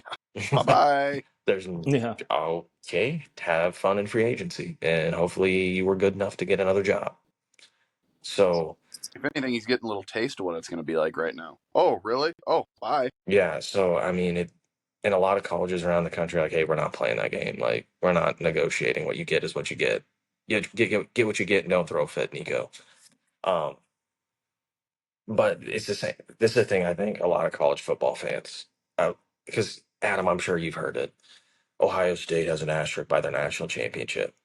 Huh? Yep. The playoff worked the way it was supposed to work. That was you, the fans, fucking wanted more fucking teams. You want 16 right now. And everybody's bitching about how all the first round games are blowouts. No shit. Because there's not 12 teams that are meant to be there. There's What I liked not. was, oh, well, Alabama should have made it. Dude, Alabama couldn't beat crappy Michigan in a bowl game. So this is the landscape of college football now. This is what you wanted. And the playoff worked the way it was supposed to work. Give a team that would normally not have a chance to win it. And that happened. Because in the four-team era, Ohio State might have been able, because the only loss they had was Michigan. They might have been able to back Yep. into they probably could have gone in as a 4 seed. But who knows, right? With the voting. Yeah. They probably would have put Clemson in because their gag reflexes are tapped down on fucking Dabo. But let's say they don't make it in. Now they had that opportunity. And in the BCS era, they sure as shit weren't making it. You had to go undefeated then. So It's the same with that. It's the same with the NIL and the transfer portal. This is what you wanted. You wanted more football with the playoff, more football. Even though a lot of the momentum of the playoff kind of lost it, the hype train kind of started dying down because the NFL playoffs started. It's the same with the transfer portal and NIL. This is what you wanted. Oh wait, you mean these games aren't going to be blowouts? Oh, okay. So I don't. That's where I don't. That's where I don't get a lot of the hate that goes his way. Where it's like, but this is what did you think was going to happen? That's a Yep. good point, Sean. It's a classic example of, it sounds good in your mind and looks good on paper, but then in reality, it's like you don't really get a test run of it. It's like you see it and it's like, oh, wow, weird. You mean SMU is getting blown out by Penn Mm. State? I don't like Penn State, but it's like I could have seen that coming a mile, like 200 miles away. So, Come on Yeah. now. and that's what I'm saying. Same thing with this NIL and transfer portal. Like you knew it was going to get when you didn't implement any rules and you were like, "Fuck it, do whatever you want." I mean, that's like Well, we people are knew just going to this. keep pushing the boundaries. For me, so we can address a problem all we want, but where's the solution? These are my solutions to the NIL. You got to implement a salary cap. You have to. Every sports league minus baseball did it. Hockey had their lockout in 2005, implemented the salary cap. That's why there's not a lot of modern day dynasties. Tampa Bay had their 3-year run. Go Lightning. The Penguins won their back to back. There's obviously the Kings and the Blackhawks in the early 2010s. But once they implemented the salary cap in hockey, it really leveled the playing field because then it wasn't about rich owners just buying up all the good players like the Dodgers and Yankees usually do. Um, College football has to do the same. Put a $20 million cap, whatever the price tag would be. I would say 20 million is a decent cap, and that's for every single team across. That's all you get. So that way it levels the playing field across the board. So that way you don't have like Oregon with Phil Knight that says unlimited NIL till we win a championship. That dude is just pumping money in there to just get pumped by Ohio State. But hey, um, that once you implement that, now it starts evening the playing field because teams like Nebraska that don't have the NIL backing, it evens that out for them to where some teams like Ohio State, they dropped 20 mil last year. They would have been at the Yep. cap. That was good to go. Hey man, you hit your salary cap. That's where my figure of 20 mil comes from. A team did it with $20 million. That's a decent figure. Now, Yeah, does every that's a team fair Yeah. comparison. Nebraska's, I think, is like 10 or 15 million. so So it's like you're you're basically 5 to 10 million short of that. and does So every team have $20 million to spend? No. Does every single team in every league that has a salary cap come anywhere near the amount to spend on that? No, they don't. But you implement that, it levels the playing field. And also, like Nico, I want $4 million. Dude, we only have 1 million to spend. We have no money. We can't give it to you. That will start to eliminate a lot of that. With the transfer portal, for me, I would say you get two transfers after your sophomore year. And after you graduate and earn your undergraduate degree, then you can go as a graduate transfer like the old days. Because the problem being, I mean, shit, if you're transferring 3, 4 fucking times, man, maybe you're the problem. Fries bag, lock in. Like after your sophomore year, because then it limits it to where it's like, hey, I'm stuck here for 2 years. Because then you have to develop as a player. Maybe I did get recruited Adam to Ohio State as a wide receiver. I got there and I was like, wow, Oh. I'm good, but I am not this. So now I'm Yeah. redshirt as a freshman. My sophomore season, maybe I can hop on and run down on kickoff or something, and then transfer. Then wherever I go, see, and then it limits it to where it's like, all right, now my next move has to be like calculated because I can't leave again for another 2 years. So that's where I think a lot of those, it would maybe assist some of those group of five schools. Because me personally, if you went to the SEC and you were like not good at one SEC school, and then you're like, I'm gonna go to another one, or you go to the Big the Ten, competition is going like to be the you exact same. you went from like I went from the SEC. I was good enough for I wasn't good enough for the SEC. Um, you know what? I'm gonna try my hand. I'm gonna transfer to Ohio State. Huh? You went to the SEC's twin brother. Honestly, if it was me, if I wasn't good enough, and like let's say I had hoop dreams, I would go to an upper to high tier group of 5 and just pad stat or stat pad for fucking 4 years. I mean, all you got to do is be in the NFL for what, 3, 4 years, make a little bit of money, and then you're done. A quote I liked is, "Get into coaching. You know, the non-power 5 and the FBSs are always looking for coaches." Mm-hmm. Another thing I think you should add in there, Sean, is people not playing in bowl games, because some of those bowl games this last year were an absolute freaking Yeah, the joke. transfer portal They were shouldn't. People bad. who had no experience yet, and you can clearly see it The the transfer way they portal play. shouldn't open until the day after the national championship game. I think there should be consequences too if you don't like finish out your season. Oh well, then you're not eligible to transfer this year, even though you've had I'm on the 2-year mark. Well, you didn't complete the season, Mm-hmm. so I like where your Or mind's at with that. or you can transfer, but you have to sit out a certain amount of time. Half the season or something like that. Um, There needs to be. I think that yeah, right now I'll just say college football's not in a good place, but am I still going to watch it? Sure. Do I like that the players have that option? Absolutely. But like I said, that I'm also coming from the mindset of this is what we wanted. And now you can't be mad with Yep. what the result is. And that's why I bring in the playoff of everybody wanted more football and then we got it. And for honestly, the first 2 rounds were crap. They were shit. There were blowouts They were all over bad. the place. Ohio State absolutely, like, Ohio State was my team to win it. I wanted them to go all the way. And then they played Oregon in the Rose Bowl. And I was like, this is going to be a really good game. And I love the Rose Bowl. And there's a lot of good memories in the Rose Bowl. You know, there's some core memories watching Rose Bowl games. Dude, I had that game off after the first quarter. I looked at my wife, I was like, you want to watch a movie? This game is fucked. Like, I know, like, it's over. And I mean, what the Texas Arizona State game was a blowout till Cam Scadaboo single handedly drug them back into the game. And then Notre Dame, like, they just kind of handled Georgia. That was just kind of like a quiet blowout. So it's like, wait, again, this is what you wanted. You wanted more football. I'll never complain about more football. Well, if it's shit, yeah, I'm going to complain about it. I mean, Indiana, Notre Never Dame, complain about it, but then what did we hear? What you turn on social media, what did you see? yeah.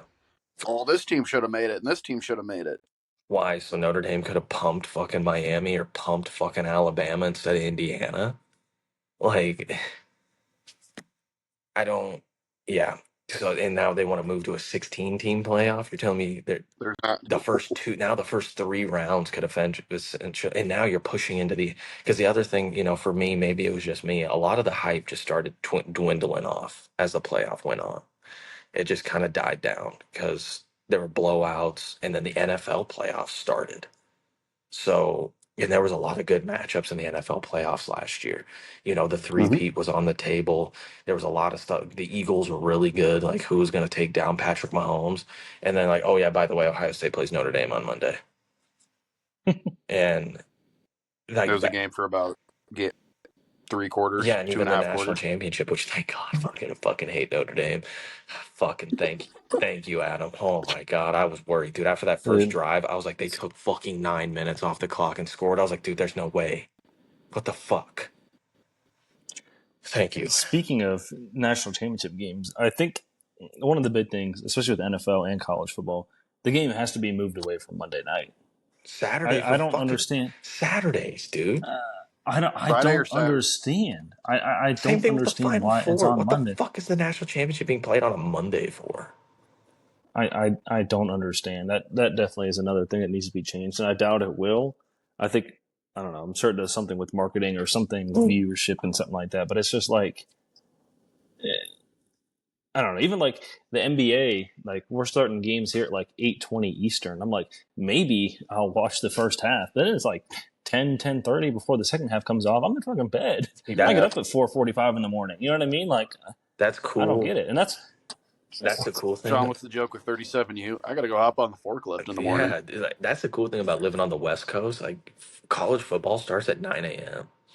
NFL football starts at 10. So, like, I get up in the morning on like a Saturday and it's football.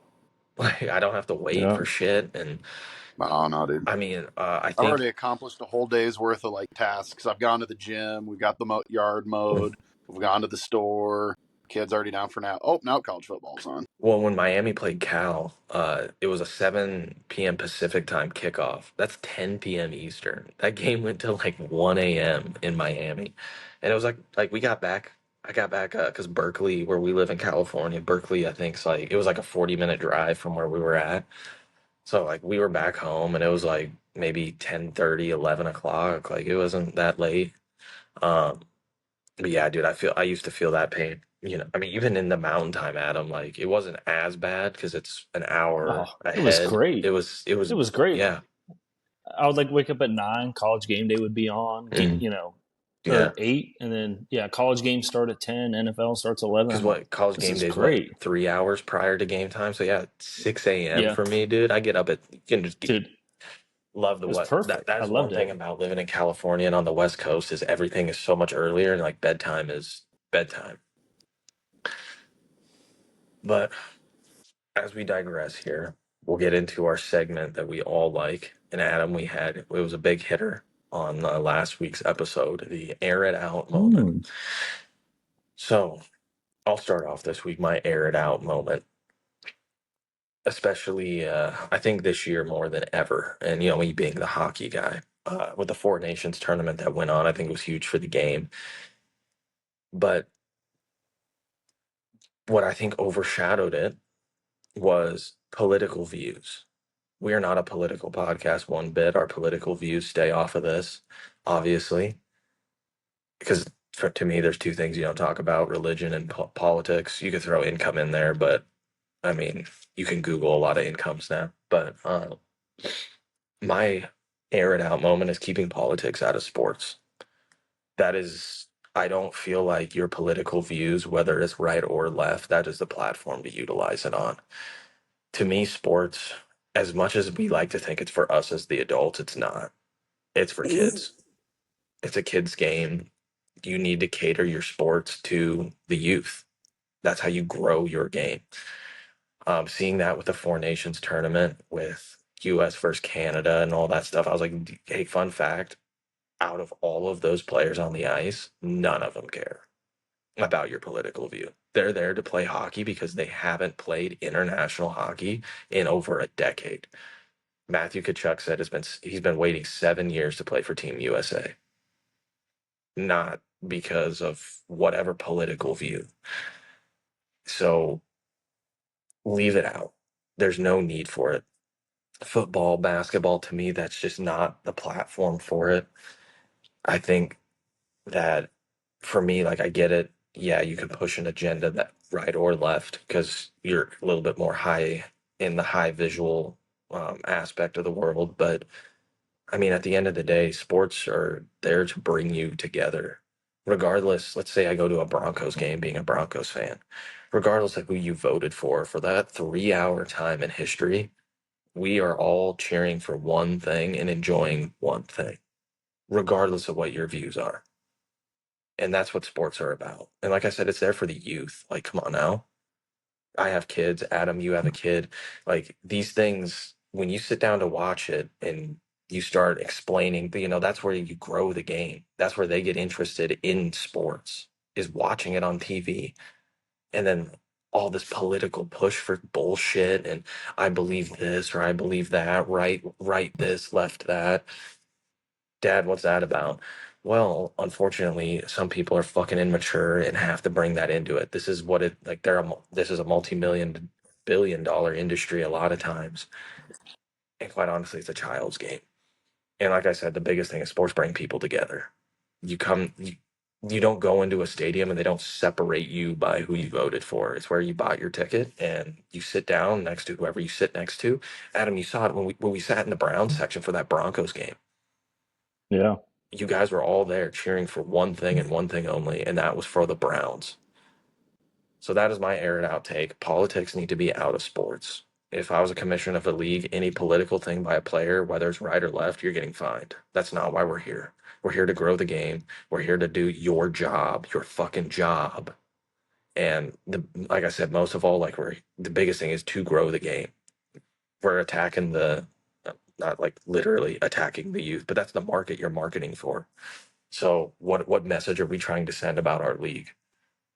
that we're here to play a game and we're here to promote our brand, or are we here to have a third party agency come in and I want to push my political agenda? I just don't believe in it. I would keep it completely out of it. I think there was nothing. I think a lot of the players in the Four Nations tournament, I bring that up just because of how politically charged that was. I think they did a really good job of just kind of curbing those comments. A lot of them just were like, I'm here to play hockey. I'm excited to play for Team Canada. I'm here excited to play for Team USA. So I think they did a good job of curbing that. And I think other sports leagues need to start. I think that's honestly where like hockey players who are basically brick walls anyway, they have like no personality. I think a lot of other leagues need to start taking that front on it too, where it's like, this isn't political. This is literally just a game with a ball or a puck and a stick or whatever it is. That's my air it out moment. Adam, I'll toss it over to you. No, that was great. That was really good. Somewhere Before I get LeBron. into mine, to kind of piggyback off your point, and a lot of it too is I think the players need to be better role models for the youth that are getting into sports. Like, would you want or Sean? Would you want your child looking at John Morant as her role model? Like, no. I sent this in the group chat. The dude's from a rural town in South Carolina, population of 3,000. Just because you get drafted to the 901 area code, you don't automatically transform into who you are. Like, quit throwing up the gun signs, quit throwing up the grenades. Like, just there's no need for it in sports. Be a better role model for the kids that are growing up and watching the game. My grievance is I think there's too much hate going towards Shedeur Sander in this draft. For the longest time, it was always Cam 1, Shedeur 2, or flip flop, or whatever it was. And now it's Cam and then Travis Hunter. And now it's like Shedeur's going all the way down to 9 to New Orleans. So I don't know, and now Derek Carr is possibly out for the entire year, which now they might draft Shedeur, which, they're already in salary cap hell. But there's always, a player, mostly a quarterback every year in the draft that we get fatigue, kind of like voters fatigue. And I don't like a lot of things that Shedeur does. I think he's way too cocky, and they're talking about how it'd be a mistake if you didn't draft me. I'm instantly going to turn around the franchise. Yet to be seen, and your dad has a lot to do with that. But people are saying he could slide all the way down to 26th or whatever it is with Pittsburgh because none of the teams, besides New Orleans, really need a quarterback. So I think there's just probably a little bit too much draft fatigue going on with Shedeur. I don't think he'll probably slide out of the top 10. I think now it's probably realistic that he'll go down in New Orleans with the Derek Carr injury. But I think him sliding down all the way to 26 to Pittsburgh, I think that's kind of crazy. And then really quick, another point I forgot to bring up with we talked about Cleveland and the Browns. We just signed Joe Flacco on a was a 1 or 2 year deal for $4 million. What he'll be, I don't know. He didn't look the best last year for the Colts, but dude's a gunslinger. Judy will probably have a 1,500-yard year. Joe Flacco loves his tight ends. David Njoku's probably excited. He's going to have a great year under Joe Flacco. And if they want to take a quarterback, we talked about this last pod, second, third, fourth round, 8 games, 12 games go by and learn under Joe Flacco. I think he's a great person to have in the locker room. He's already got the chemistry there. He was there for a year. The fans loved him. The players loved him.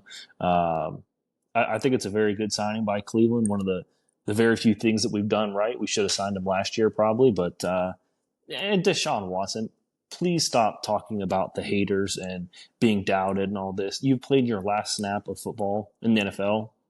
No team is going to sign you as the third quarterback on their roster, and I don't think you're going to take another snap in Cleveland.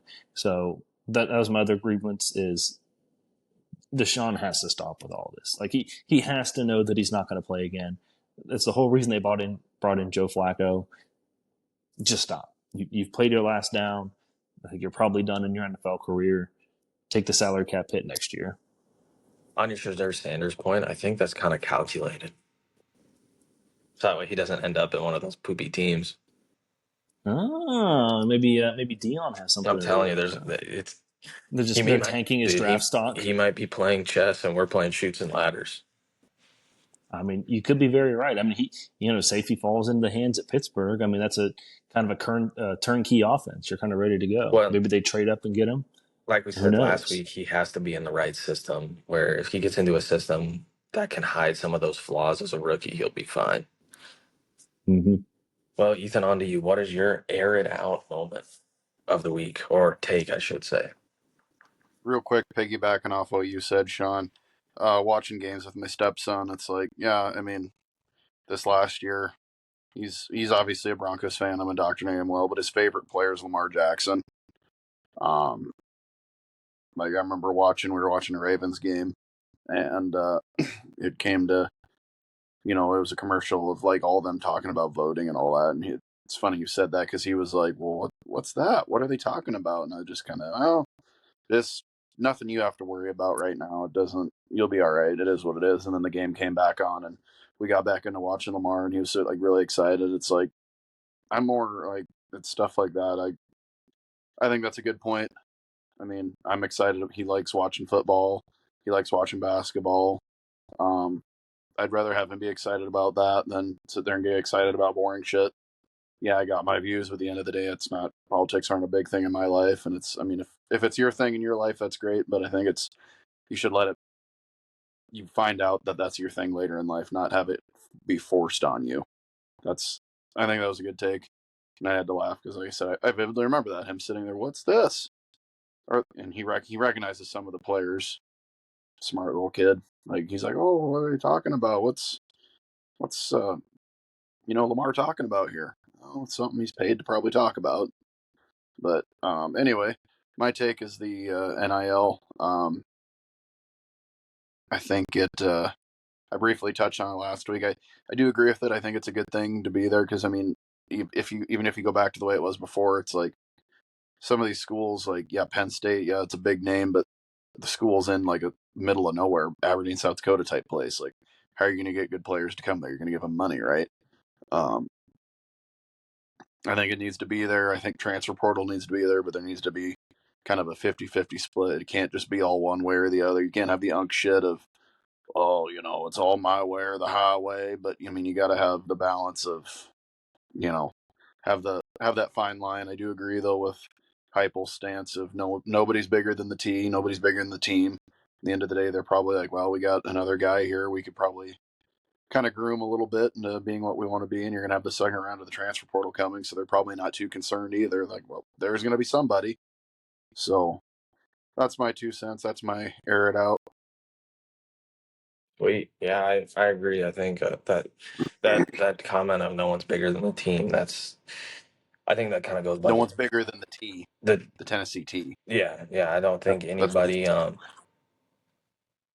I mean, Mario Cristobal said the same thing. We're not putting up with it, and I'm sure Ryan Day wouldn't put up with it either. Up at Ohio State, Matt Rule he came out and said the same thing. Like, hey, we're not putting up with that.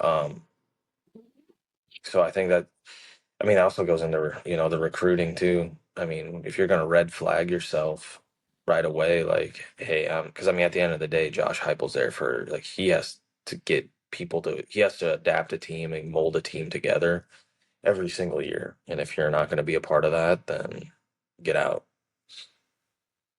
Yeah. Sean, I think I've thought of this before. If the three of us were coaches, yeah, we want obviously the best talent we can get, but I'm not going to want some entitled little bitch that really didn't do a whole lot last year. Mhm. I don't know how you guys feel, but it's like, hey, if I'm head coach and you guys are my recruiters and you come to me saying, hey, look, Nico's available, I'd be like, nope, I don't want that. I mean, yeah, we could probably make it work here, but I don't want that sense of entitlement. Spot on. Well, any closing thoughts for you guys? Just waiting for the draft to come around. I'm sure we'll all be in our living rooms watching it intently, seeing what our Edging. team does. But yeah, they'll be edging us the entire round. That's another thing, another small hot take. The draft takes way too long. I think they could probably speed up a little bit of the process, mostly at least on the first day. What team is going to, unless there's a crazy trade or most of those guys in the front offices, they know who they're taking, at their pick. And like you saw it last year with the GM of the Bears, they knew who they were taking at their pick, and everything kind of fell into their lap. But yeah, I think that's something that'd probably be improved a little bit upon. But yeah, just waiting around for the draft. UFL continues. I still can't sit down and watch an entire game of that. I think it's some of the worst football I've ever seen, but it is football. It is football. I have to Well, remind myself that I see Tommy throwing just fucking floaters. He'll hit a dude right in the hand sometimes, and other times it's just like, you want to be like, what are you doing? And then I'm like, wait, that's why you're in the spring football league. Never mind. well, see, you have a good UFL team, unlike Sean and I, who have probably bottom of the barrel. You kind of My pick up the team attraction that's to around just you. terrible football teams, dude, is just undeniable. Choosing Auburn as an SEC side hoe for this next I, year, dude, when you said that, I still don't understand Auburn. I don't get it. I was I like, don't know dude, where the love came from. I'm I mean, like, He likes he's Auburn the same reason I like I was Arkansas like, or they Hawaii, because they suck. chose random team in college football, and those were the teams that came up. So I was like, you know what? They it's like suck ass. I will probably be very angry watching them. Yeah, I'll like them. Fucking count me in, dude. I'll do it. he, I'll do it. he still thinks Cam Newton is playing there. Dude, what a terrible. I mean, you could pick like I think Missouri might have been a cool team. I guess maybe Sideho SEC, I like how South Adam didn't even Carolina. acknowledge my Saito SEC team's Arkansas. I'm like, dude, that's worse. I think I don't know. I like Arkansas mainly because I think they have the cool logo. I really thought they would have made a deep run in the men's playoff, but they lost in overtime. John Calipari blew like a 14-point lead in Sweet 16 or Final Eight. But no, I could never have an SEC side hoe. I'll have like 6 MAC side hoes before I have an SEC side hoe. Fucking Akron, man. Fear the root. Bro, Toledo, the Rockets. I mean, what are we talking about here? Kent State, the alma mater, the Golden Flashes. Hey, we're bouncing back Hawaii this year, bows up, dude. What are you on about? dude. The running back that I talked about with you guys, who's from my high school, he's got pretty much an offer from all the MAC schools and the service academies. But just it goes to show you how crazy it is for players nowadays playing at a D4 very small high school. It's all about putting your tape out there for people to see. Hell yeah. The world we live in. Well, that will wrap up this episode. My final thought, sorry it is at the end of the episode, but I want to give a shout out to my boy Lorenzo and Jalen. Their boys only podcast. Check them out on YouTube. They cover all things, sports, Glory Day. They do all sorts of stuff. I think it's a good market that they have. They shoot it in their garage. They got a really cool setup. Lorenzo, I know you're a big Texas fan. They're my pick to win the SEC. So there you go. They have a better setup than we do. My bedroom. Yeah, I mean, they got a good setup I'm going in my there. So check kitchen. them out. They got a lot of We good have the trenches. interviews. They're really involved in their community there in Fort Lupton, Colorado. They've had a lot of interviews within the community, which is awesome. So check them out on YouTube. It's a good watch.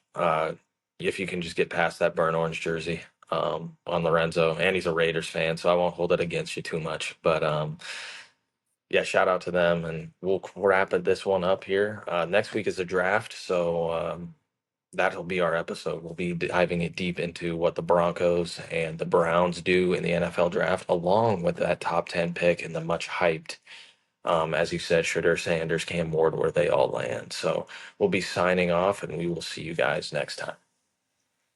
See you.